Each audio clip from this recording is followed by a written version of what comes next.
The snow was coming down sideways that night, turning the city into a blur of headlights and ice. People rushed past without looking. That's when he saw her. A little girl standing alone near the curb, thin shoes, shaking hands, lips already turning blue. She didn't cry. She didn't beg. She just stood there, trying to be brave and failing. The man stopped. He looked down at his coat, the only one he owned. Worn, patched, barely warm enough for himself. Then he took it off anyway. He wrapped it around her shoulders and knelt in front of her. "Where's your father?" he asked softly. Before she could answer, black SUVs screeched to a halt. Doors flew open. Men in dark suits flooded the street. The man froze. Too late. A tall figure stepped out from the center car. Cold eyes, calm face, power in every step. The Mafia boss. His gaze went straight to the girl, now wearing a stranger's coat. The street went silent. No one dared breathe as the boss walked toward the man who had nothing left to give, except the coat he'd just taken off his own back.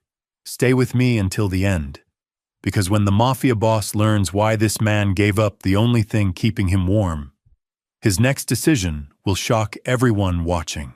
Before we begin, don't forget to like this video, hit subscribe, and comment where you're watching from. Now, let's get started. Marcus Chen had been invisible for most of his 23 years. That's what happens when you grow up bouncing between foster homes, sleeping in shelters, and learning that the safest way to survive is to never draw attention to yourself.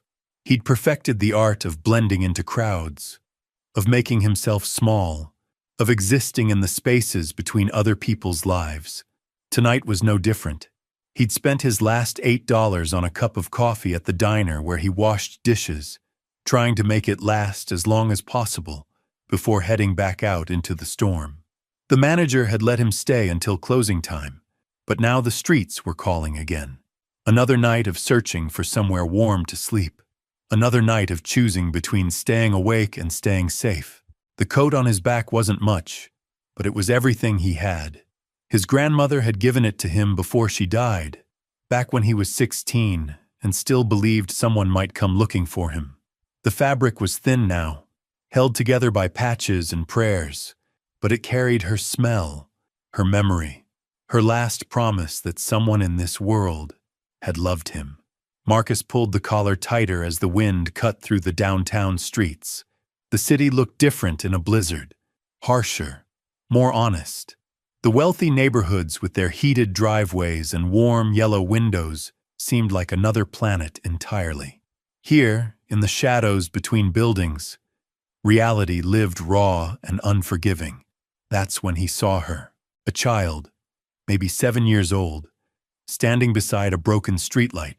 Her dress was expensive, the kind that cost more than Marcus earned in a month, but it offered no protection against the storm.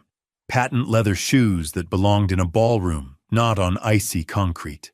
Hair that had been carefully styled hours earlier, now whipped into tangles by the wind. But it was her face that stopped Marcus cold. The way she held herself perfectly still, shoulders straight, chin up, even as her whole body shook with cold. Like she'd been taught that showing weakness was worse than freezing to death. Most people would have walked past. This wasn't their problem. Kids from wealthy families didn't just appear on street corners alone unless something had gone very wrong. And getting involved in very wrong situations was how invisible people became visible to the wrong kind of attention. Marcus knew this, had learned it the hard way more times than he cared to count. He walked past her once, telling himself it wasn't his business, that he couldn't save everyone, that he barely had enough resources to save himself. But something made him stop. Maybe it was the way she reminded him of himself at that age, trying so hard to be strong when everything was falling apart. Maybe it was the memory of his grandmother, who'd never walked past someone who needed help. Or maybe it was simpler than that. Maybe it was just the right thing to do. Marcus turned around and walked back. Up close, he could see the blue tint creeping into her lips, the way her hands had curled into fists to try to trap whatever warmth remained. Her eyes were dark, intelligent, but filled with a fear she was trying desperately to hide. The decision came without thought, without calculation, without the careful risk assessment that had kept him alive on the streets. Marcus shrugged out of his coat, his grandmother's coat, the only thing standing between him and the storm that was getting worse by the minute. The cold hit him like a physical blow. The thin sweater underneath might as well have been made of paper, but the girl needed it more, and that math was simple enough even for someone who'd never finished high school. He knelt down to her level, wrapping the coat around her small frame. It swallowed her completely, the sleeves hanging past her hands, but he could already see some color returning to her cheeks. "Where's your father?" he asked softly, his breath already forming clouds in the frigid air. She looked up at him with those dark eyes, and Marcus saw something that made his chest tight. Recognition. Not of him specifically, but of kindness, like it was something rare in her world. Something she hadn't expected to find on a street corner at midnight. Before she could answer, the night exploded into chaos. Headlights blazed from 3 directions at once. Engines roared. Tires screamed against ice as black SUVs surrounded them with military precision. Marcus threw himself protectively in front of the girl, his body responding to danger even as his mind tried to process what was happening. Car doors slammed. Heavy footsteps on concrete. The distinct sound of weapons being drawn, though Marcus couldn't see them in the glare of headlights that turned the snowfall into a wall of white static. Then the footsteps stopped. Everything stopped. Even the wind seemed to hold its breath.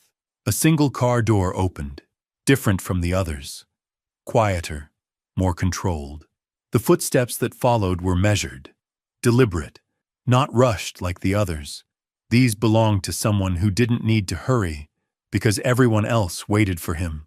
A figure emerged from behind the lights, tall, broad shoulders that filled out an expensive overcoat, dark hair slicked back despite the storm.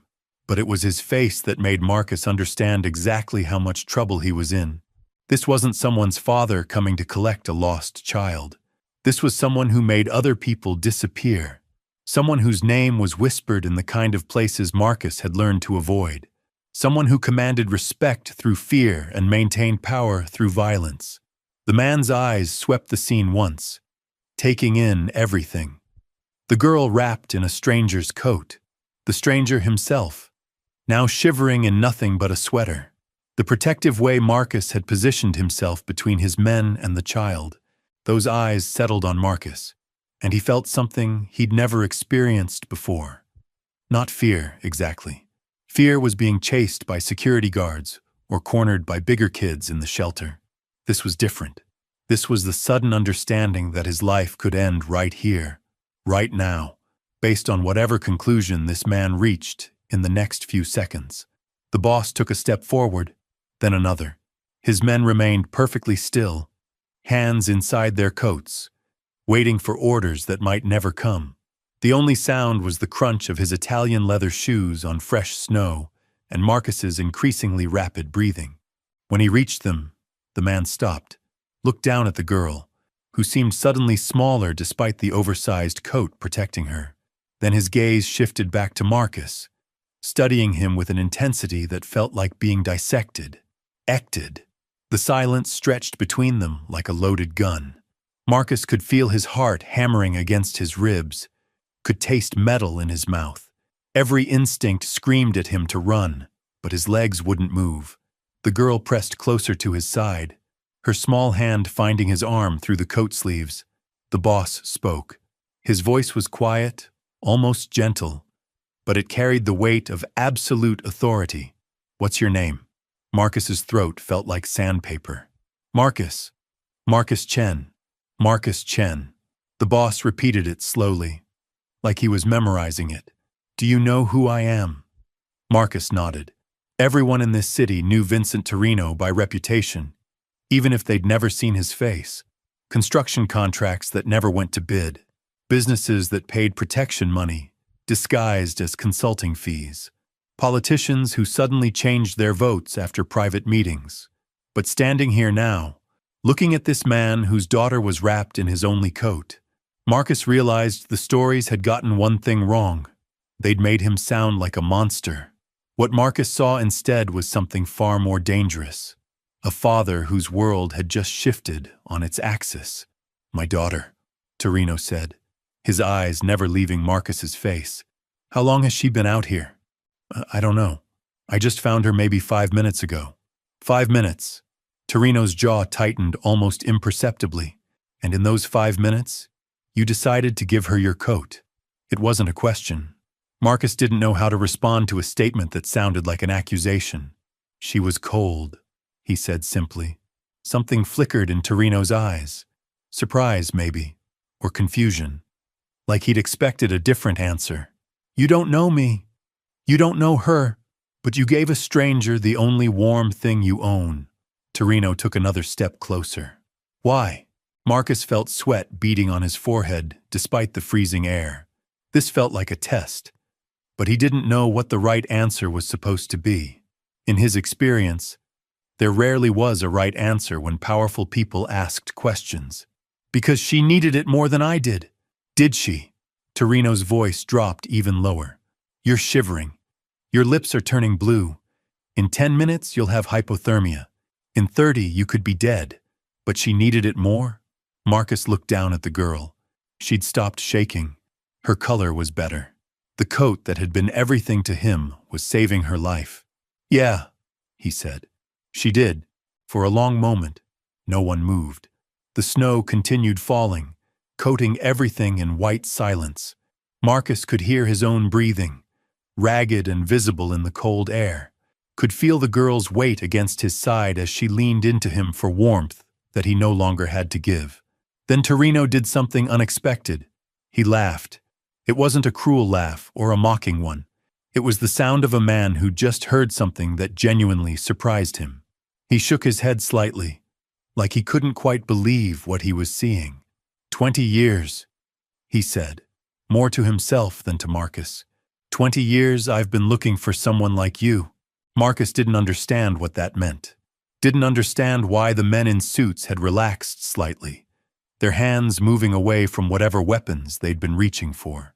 Didn't understand why Torino was looking at him like he'd just solved a puzzle that had been bothering him for a very long time. "What's your story, Marcus Chen? How does a man end up giving away his only coat to a stranger's child on the worst night of winter?" The question hung in the air between them. Marcus realized this wasn't just curiosity. This was an interview, though for what job, he couldn't imagine. "I don't have much of a story," Marcus said honestly. "Foster care until I aged out.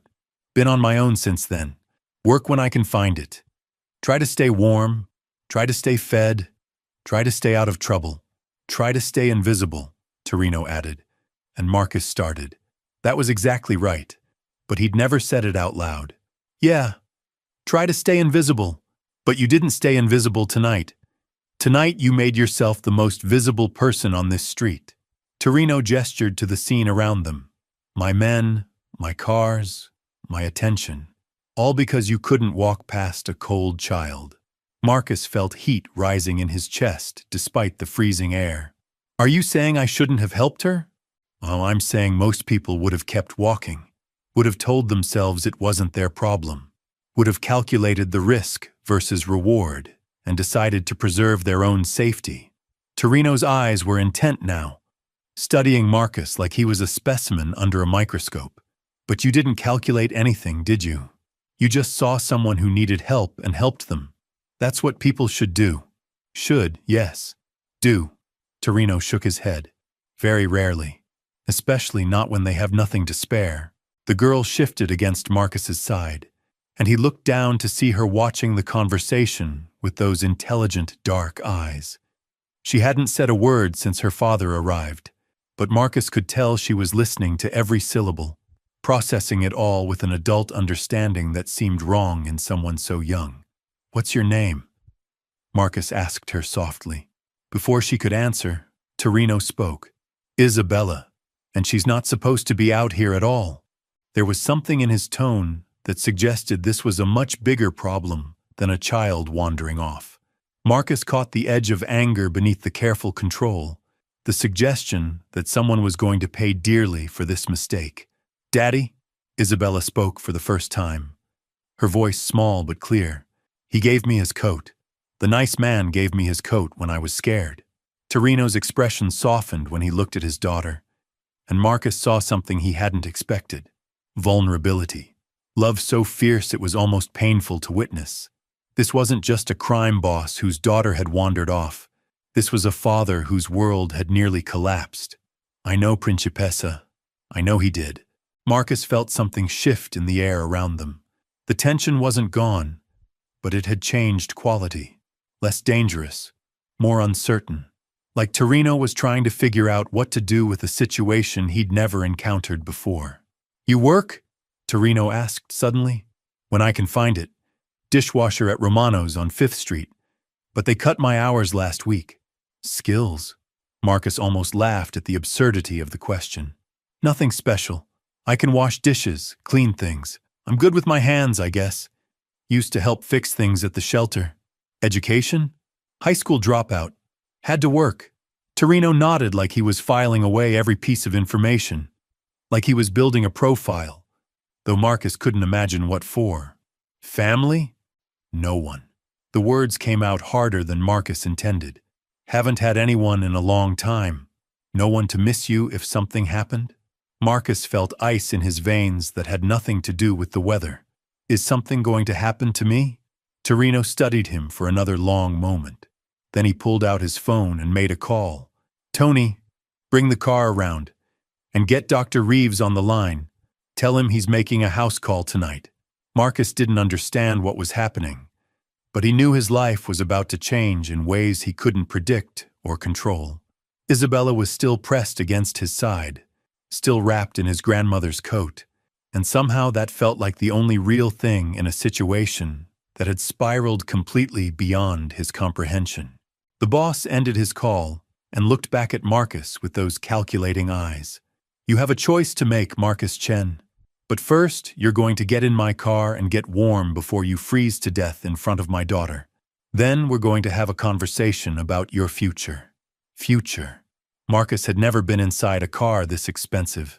The leather seats were heated, warming his frozen skin through his thin sweater.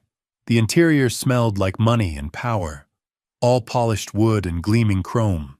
Isabella sat beside him, still wearing his coat, her small hand resting on his arm like an anchor.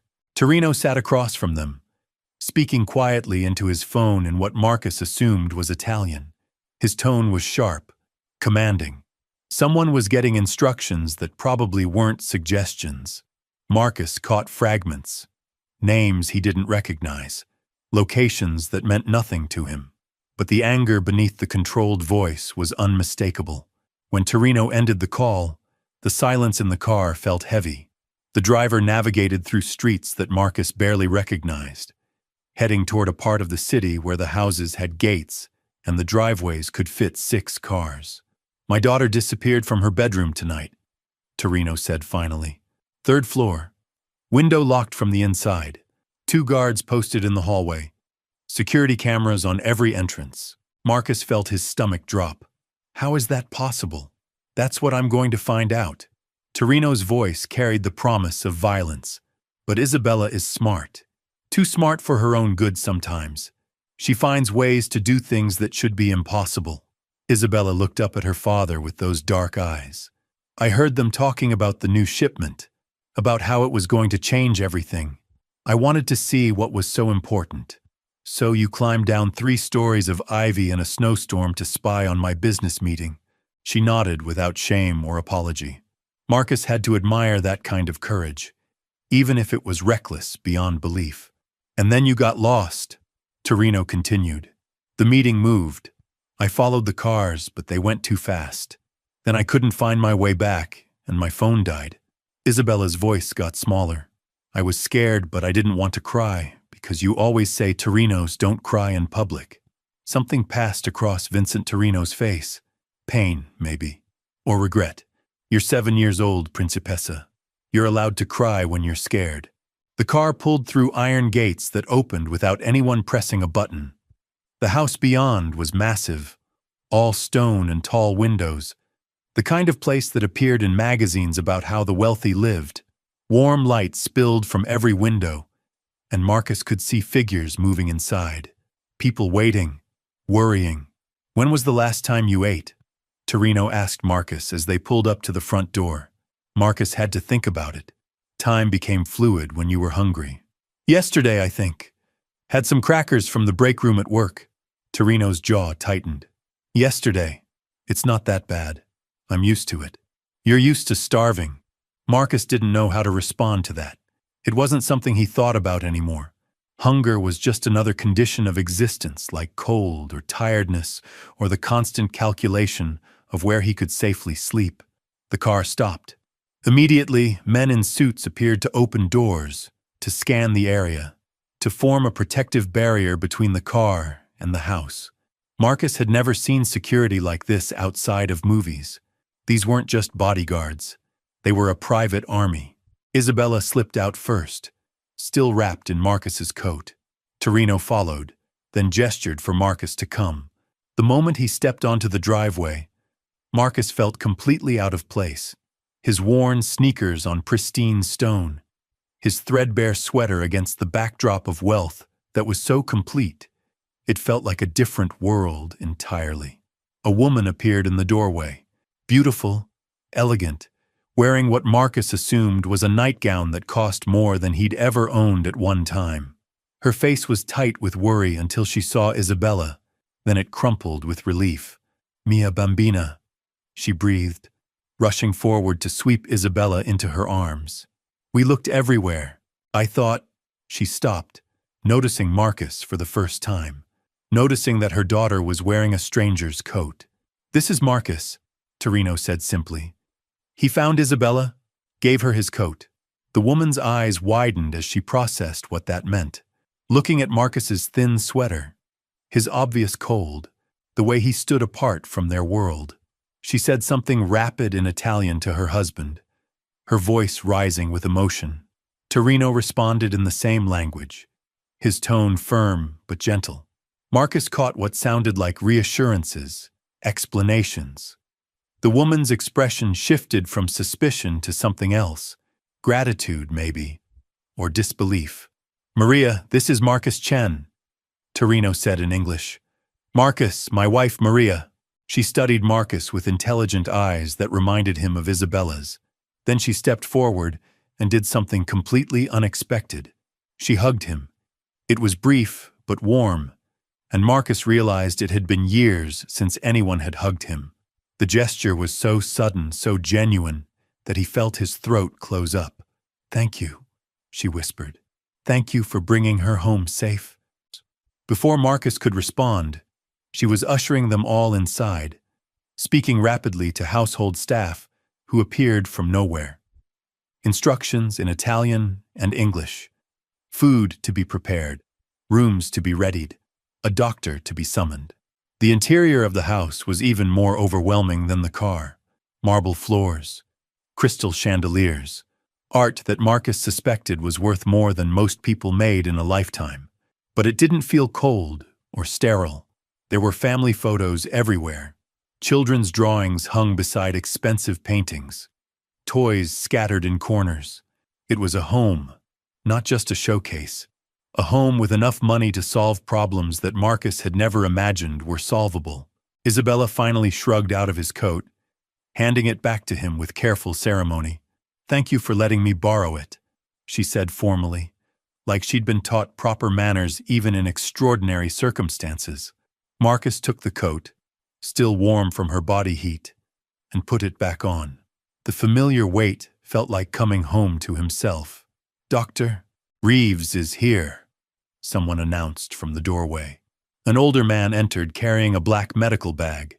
Distinguished, gray-haired, the kind of doctor who made house calls to people who could afford to have medical care come to them. "Mr. Torino," he said with easy familiarity, "I understand we have a situation. 2 patients tonight, Doc." Isabella was outside in the storm for over an hour, and Marcus here gave her his only coat. He's been without proper winter protection. Dr. Reeves looked between them, his professional assessment taking in Isabella's improved color, and Marcus's obvious signs of cold exposure. "Let's start with the young lady. Then we'll take care of you, son." Marcus started to protest that he was fine, that he didn't need medical attention, that he couldn't afford whatever this was going to cost. But Maria was already guiding Isabella toward what looked like a living room, and Torino placed a firm hand on Marcus's shoulder. "Sit," he said simply. "Let the doctor look at you." It wasn't a request. Marcus found himself in a chair that was more comfortable than any bed he'd slept in during the past year. A fireplace crackled nearby, throwing real warmth into the room.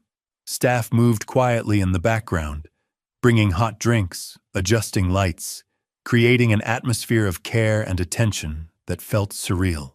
While Dr. Reeves examined Isabella, asking gentle questions about how she felt, whether anything hurt, Torino sat across from Marcus and studied him with those calculating eyes. "Tell me about yourself," he said. "The real story, not the summary you gave me on the street." Marcus shifted uncomfortably.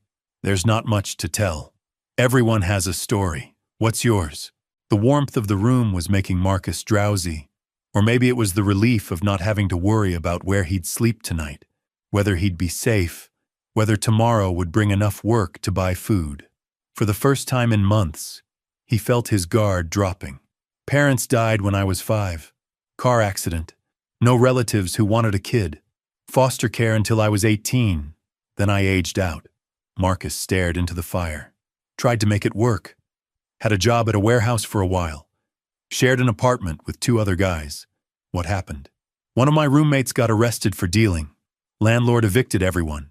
Lost the job because I couldn't get there reliably without a permanent address. Been on my own since then." "How long?" 3 years. Torino was quiet for a moment. 3 years on the streets, and you still give away your coat to a stranger's child." Marcus looked at him. "What was I supposed to do? Let her freeze?" Most people would have. "Most people aren't decent." "No," Torino agreed. "They're not." Dr. Reeves finished with Isabella, pronouncing her healthy but instructing Maria to watch for any signs of delayed hypothermia symptoms. Then he turned his attention to Marcus. The examination was thorough. Temperature, blood pressure, checking his fingers and toes for frostbite. Questions about when he'd last eaten, how long he'd been cold, whether he had any ongoing health problems. "You're lucky," Dr. Reeves concluded. "No permanent damage, but you were maybe 20 minutes away from serious hypothermia. Your core temperature was dropping fast." Marcus nodded, unsurprised. He'd felt it happening, had known the math wasn't working out in his favor. "I'm prescribing food, warmth, and rest," the doctor continued. "And I'm serious about the food part. When did you last have a proper meal?" Marcus couldn't remember. "I eat when I can." Dr. Reeves looked at Torino with raised eyebrows. "Vincent, this young man is severely malnourished. He needs consistent nutrition and medical monitoring for at least the next few weeks." "Already planned on it," Torino said. Marcus felt that familiar spike of panic. "I can't pay for medical care. I don't have insurance." "Already handled," Torino said dismissively. "Dr. Reeves, thank you. Send me the bill." After the doctor left, the house settled into a quieter rhythm. Isabella had been taken upstairs for a bath and proper sleep. Maria had disappeared to check on other children Marcus hadn't known existed. The staff had retreated to wherever staff went in houses this size. It was just Marcus and Torino in the warm living room, the fire casting dancing shadows on walls lined with books and family photographs. "I have a proposition for you," Torino said finally. Marcus felt his chest tighten. He'd been waiting for this moment, for the reveal of what Vincent Torino actually wanted in exchange for the medical care, the warmth, the food that was probably being prepared in some enormous kitchen. "What kind of proposition?" "The kind that could change your life. But first, I need to know something." Torino leaned forward. "What do you think I do for a living?" Marcus chose his words carefully. "I think you're the kind of man who makes problems disappear, who gets things done that other people can't get done, who people pay for protection and influence. That's a diplomatic way of saying I'm a criminal. I'm saying you have power. How you use it isn't my business. Torino smiled, and it wasn't entirely pleasant. Everything is someone's business in my world. Every decision, every relationship, every moment of weakness or strength. But tonight, watching you give away your only protection to save my daughter, I realized something. Marcus waited. I realized that all the power in the world doesn't mean much if you can't find people worth protecting, people worth trusting, people who do the right thing even when it costs them everything. The words hung in the air between them. Marcus felt like he was standing at the edge of a cliff, looking down into darkness, unable to see where he might land. What exactly are you offering? A job, a home, a family if you want it. Torino's eyes never left Marcus's face, but it comes with conditions, rules, expectations, and once you're in, there's no going back to invisible. Marcus thought about the streets waiting outside, the cold, the hunger, the constant calculation of survival that wore away at your soul one day at a time. Then he thought about Isabella's small hand trusting his arm, about Maria's unexpected hug, about sitting in a warm room where someone cared whether he lived or died. What kind of job? Torino smiled, and this time it reached his eyes. The kind where you protect people who can't protect themselves, where you make sure children like Isabella never have to be afraid, where doing the right thing isn't something you do despite having nothing. It's something you do because you have everything to give. Marcus looked into the fire, feeling the weight of a decision that would reshape everything he thought he knew about his life. I need time to think. Take all the time you want. But while you're thinking, you're staying here. Maria's already had a room prepared. You're not going back to the streets tonight. As if summoned by her name, Maria appeared in the doorway carrying a tray of food that smelled like heaven and looked like more than Marcus had eaten in a week.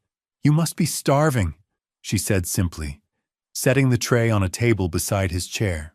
Marcus looked at the tray of food, then at Maria's kind eyes, then at Torino, who was watching him with something that might have been hope. 3 hours ago, he'd been invisible, forgotten, slowly freezing to death on empty streets. Now he sat in a mansion, offered a future he'd never dared imagine, simply because he'd done what felt right in a moment when everything was wrong. Sometimes the smallest acts of kindness create the biggest changes. Marcus gave away his coat, expecting nothing in return, but gained everything he'd never known he was missing. That's the thing about real generosity. It doesn't calculate the cost. It just sees someone who needs help and helps them. What would you have done in Marcus's position?